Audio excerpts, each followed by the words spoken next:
Good morning, everybody. Today we'll discuss about our hypermesh system on board. More or less every vessel fitted with hypermesh system. It's a basically local firefighting system.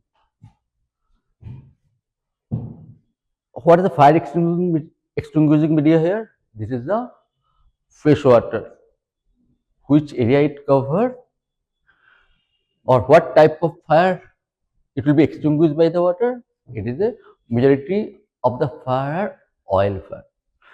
This is the system flow diagram of hypermesh system. This is the freshwater tank. The water of this tank may be used for normal freshwater of accommodation engine room also.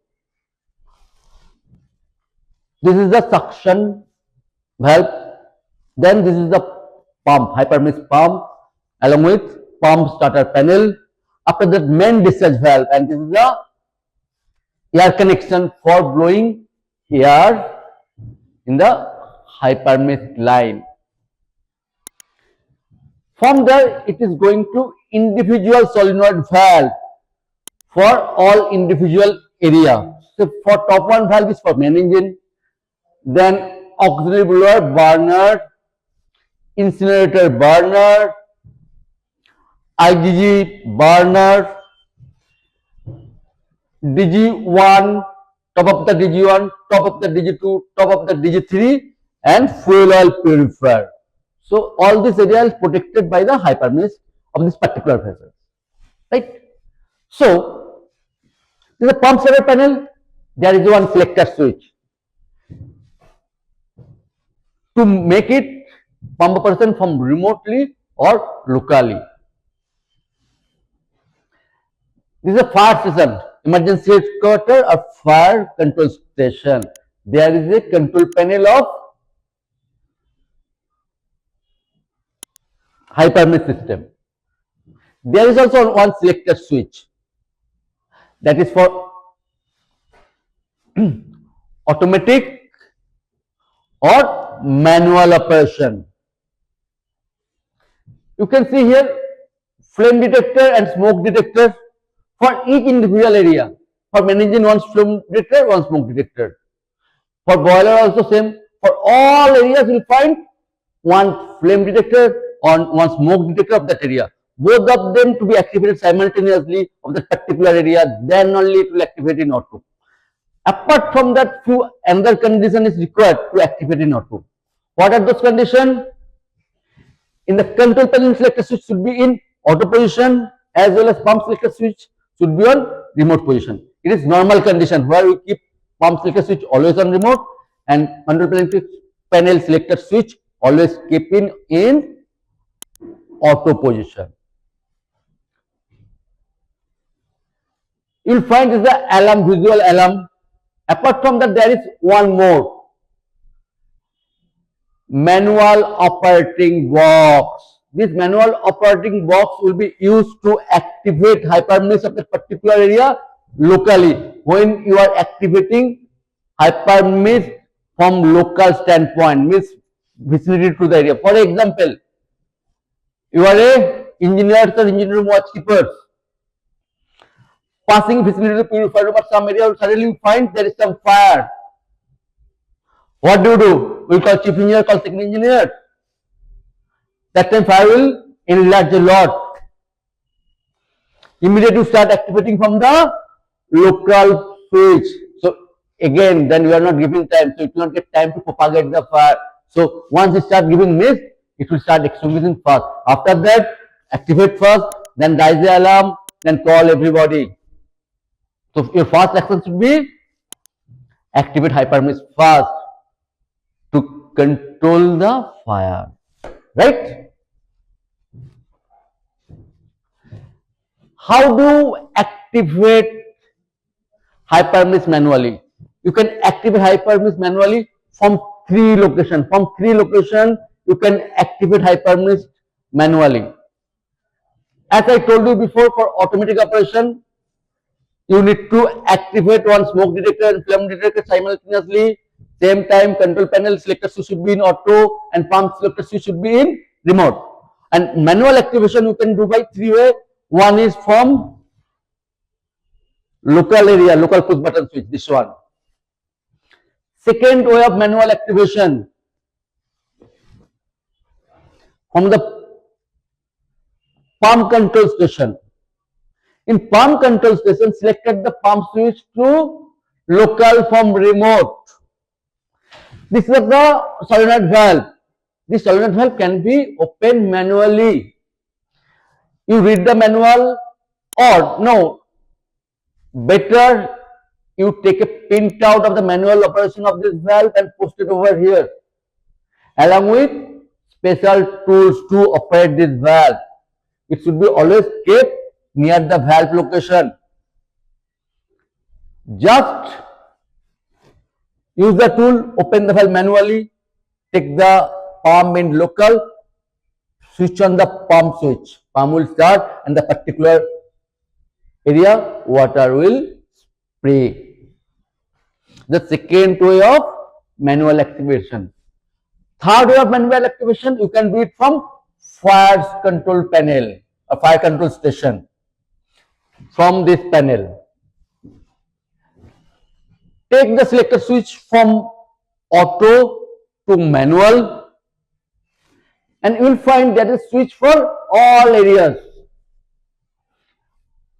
Switch on the particular area. Again, pump will start, valve will open in auto, and water spray will start. So by these three ways you can activate it manually. Same time, all you have discussed how it will activate in automatic mode. Okay. Then I go to the presentation page.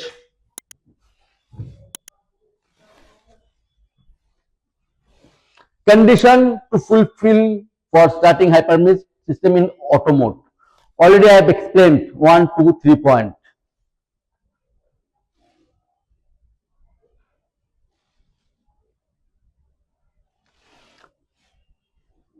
Then I'll go to the next page. Manual starting procedure.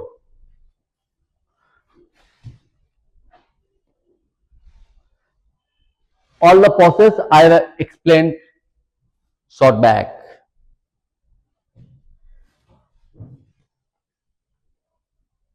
Yes. Low pressure nozzle. Yes. Hypermesh system may be high pressure or low pressure type. High pressure having a very high pressure, maybe 42, 100 bar, and low pressure maybe 10, 12, 14 bars. This is our low pressure. Most of the time you will find on board low pressure system. You may find high pressure hypermesh system also, whose pressure 40 to 100 bar. In low pressure around 10, 12 bar. Okay, and this is a low pressure nozzle. See, type of the nozzle. Maximum horizontal spacing. What is that maximum horizontal spacing? See, this is the area to be protected. So when nozzle will spray water, it will spray in a round pattern. So you should space in such a way the whole area should be protected.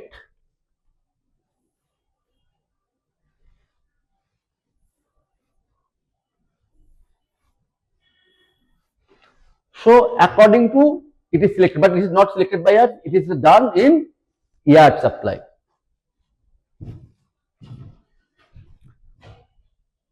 This is called maximum horizontal spacing, means spacing between the two nozzle,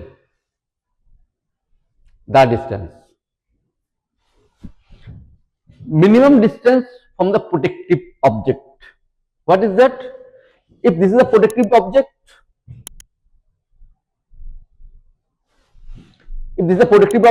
the nozzle position, one should be minimum distance, one should be maximum distance.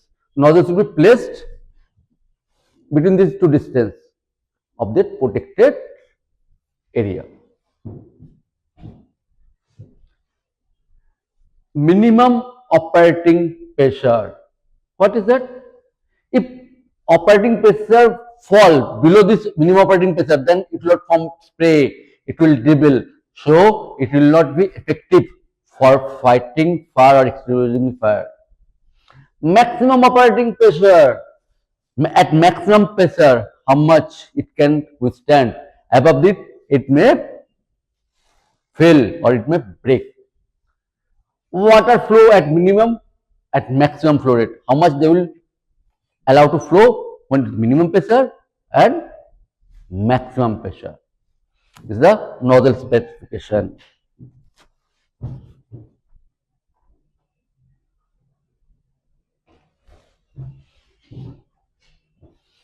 See, position of the nozzle, top of the burner, as I discussed, and this is called horizontal spacing, as I discussed, maximum 300 to cover all the area. It is for main engine. It is for same for boiler, IGG or incinerator. So not top of the boiler, top of the boiler burner. Always remember.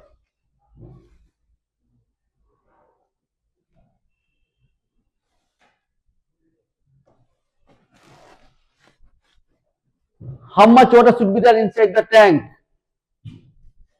इसको पूछे कोई कहेगा sir 20 metre cube, कोई कहेगा 40 metre cube. So what rule says? Required water capacity. System should be supply the water for at least 20 minutes. Important. According to the required amount of water is calculated as follows.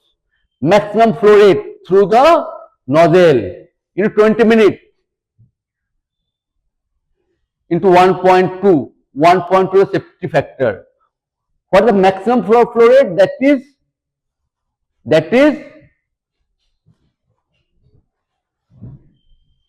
nozzle capacity into number of nozzle. If the nozzle capacity is X, number of nozzle flow rate is Y, then X into Y is the maximum flow rate. What is the duration? 20 minutes. So X into Y into 20 into 1.2. 20% is the safety factor.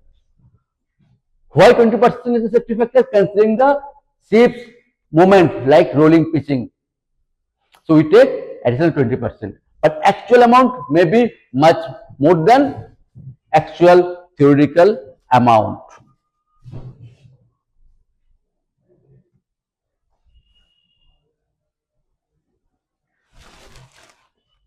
This is the electric actuator control valve. It's a for specific ship. You may find different type of valve in different ships. You must know how to operate, how to open it manually, and what special tools you need to operate the valve. And both manual operating procedure as well as special tools should be kept near the location. So in case of emergency, anybody can operate the valve manually and start the pump. Always remember, when it is a fire, your action may minimize the consequence of fire, means damage may be minimized when you apply it earliest. Inspection and test. Visual inspection is to be carried out during every round of engine room part taking over watch. Particular attention is to be given on all selected switch for their correct position. And particularly for when you are putting your ships on UMS, to make sure your hypermanagement system should be in auto. You make sure pump selector switch on remote and selector switch in the control panel in auto position.